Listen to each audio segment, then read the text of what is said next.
Gee, it's been a while since I talked about video games.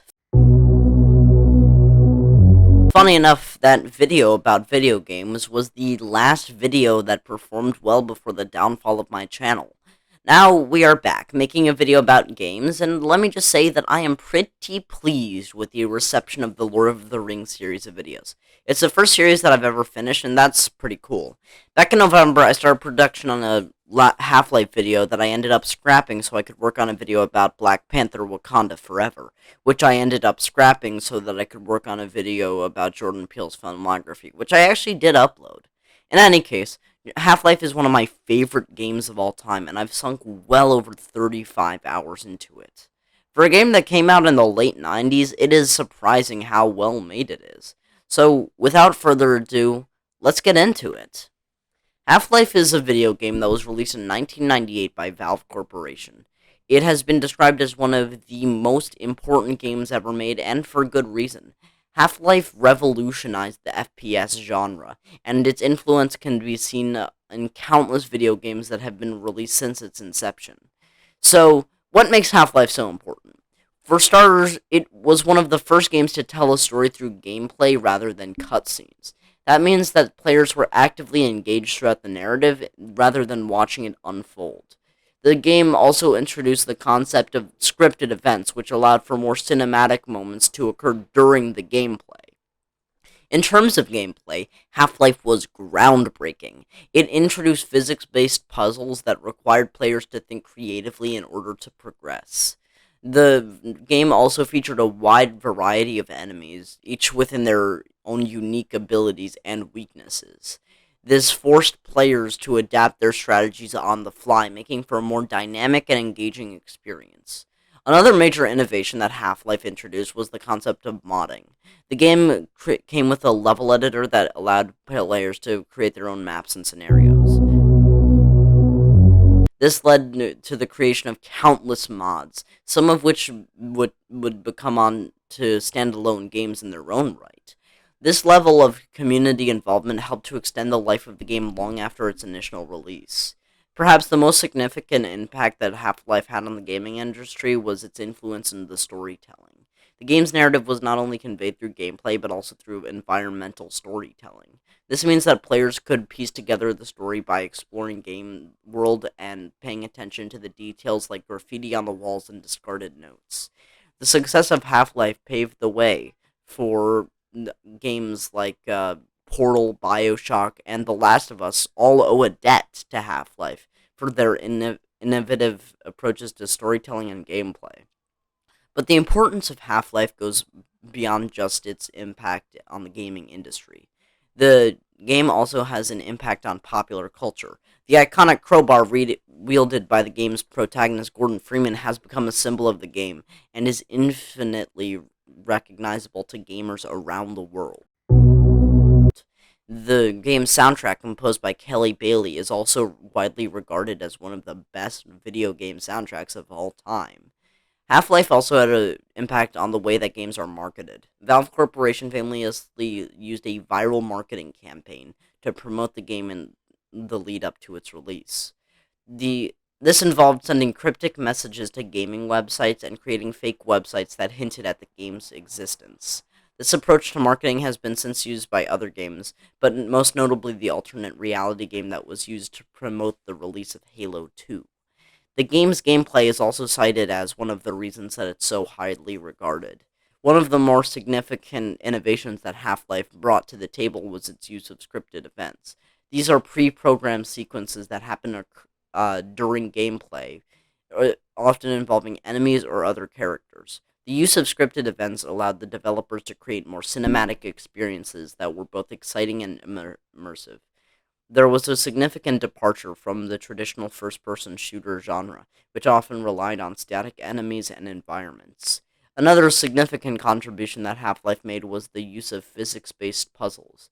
For example, these were puzzles that required players to use their knowledge of physics to solve. For example, players might need to use a seesaw to launch themselves at the wall or stack boxes to reach a high platform. These puzzles added an element of strategy and critical thinking to the game, making it more engaging and challenging. The game also featured a wide variety of enemies, each with their own unique abilities and weaknesses. For example, the head crab was a small enemy that could jump onto the player's head and drain their health, while the vortigaunt was a larger enemy that could shoot energy beams from their hands. This variety of enemies forced players to constantly adapt their strategies, keeping the gameplay fresh and exciting. Another significant contribution that Half Life made was its use of environmental storytelling, as I previously mentioned. This was a new approach to the storytelling that relied on the player's exploration of the game world to uncover the narrative. For example, players might find notes left behind by characters or discover graffiti on the walls that hinted at the game's story. This approach to storytelling was innovative and helped to immerse players in the game world. The game also featured a number of memorable set pieces. These were moments in the game that were designed to be particularly exciting or challenging. For example, there was a sequence when players had to navigate through a maze of lasers while avoiding detection by security cameras.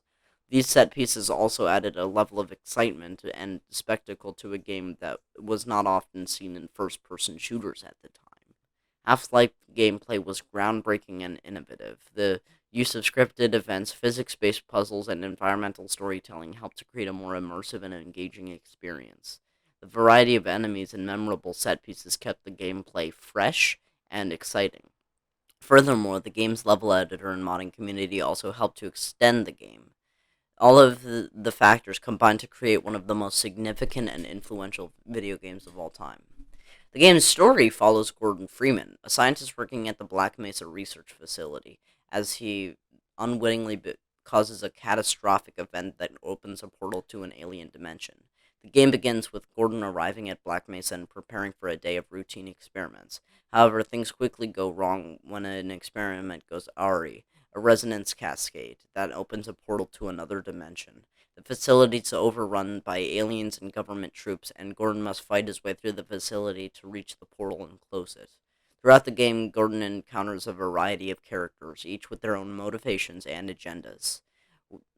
These include fellow scientists, security guards, and government agents.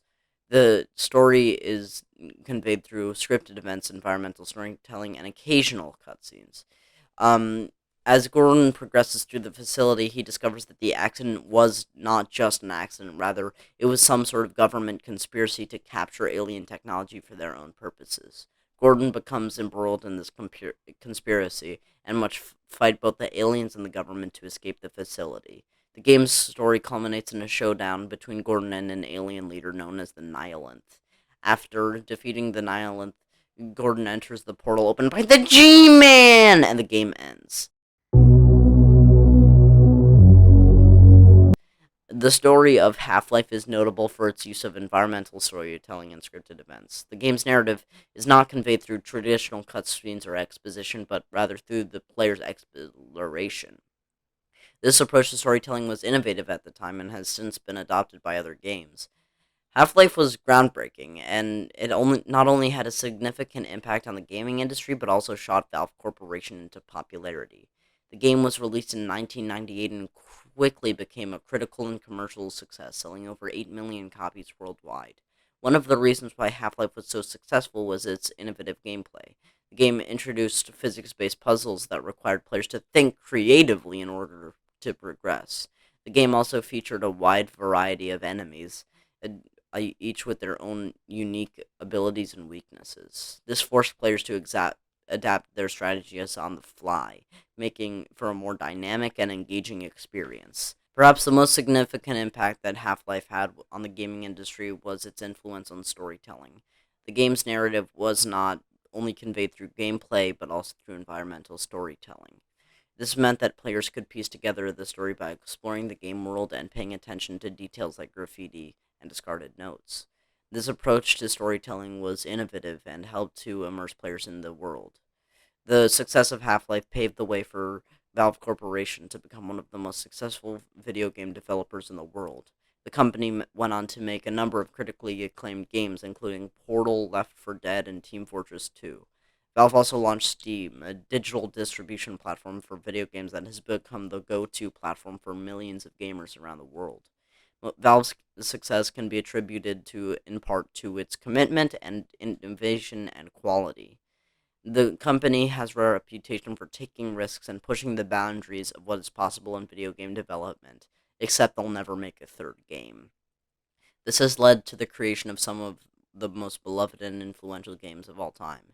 In conclusion, Half-Life was a groundbreaking video game that not only had a significant impact on the gaming industry, but also shot Valve Corporation into popularity. The gameplay, the community, and the approach to storytelling helped to make it one of the most significant and influential games of all time.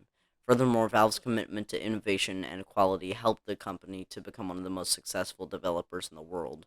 So after all that, I hope it's understandable why I love this game. The way that it changed the gaming community forever is always important to remember, and I believe it to be the best first-person shooter of all time. Well, guys, I guess that's it. I wrote this essay entirely during my science class because genetic mutations are kind of boring. I like my science class a lot, and I'm getting good grades, but mutations are kind of boring. In any case, I like science because it's teaching me how to be Gordon Freeman.